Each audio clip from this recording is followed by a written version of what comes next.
Seorang pria nyaris tewas diamuk warga setelah ketangkap tangan hendak melakukan aksi begal terhadap seorang remaja.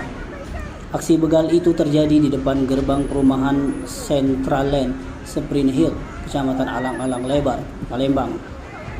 Pria yang hampir tewas diamuk warga itu adalah Dodi Saputra, 30 tahun, warga Pematang Palas, Prajen, Mariana, Banyuasin, berhasil diamankan aparat Polsek Sukarame, Palembang. Aksi itu berawal saat pelaku Dodi menyetop paksa laju kendaraan korban dan menuduh korban memiliki hutang dengan pelaku. Dari situlah pelaku langsung memaksa korban untuk turun dari kendaraannya secara paksa hingga terjatuh. Namun oleh warga yang dicurigai langsung mendekati pelaku. Pelaku langsung dipegang dan dibawa, kemudian diinterogasi. Kemudian korban berinisial DPP, 18 tahun, warga kampung belakang Citra Grand City yang berada di belakang pelaku langsung dipukul tersangka menggunakan tabung gas LPG 3 kg.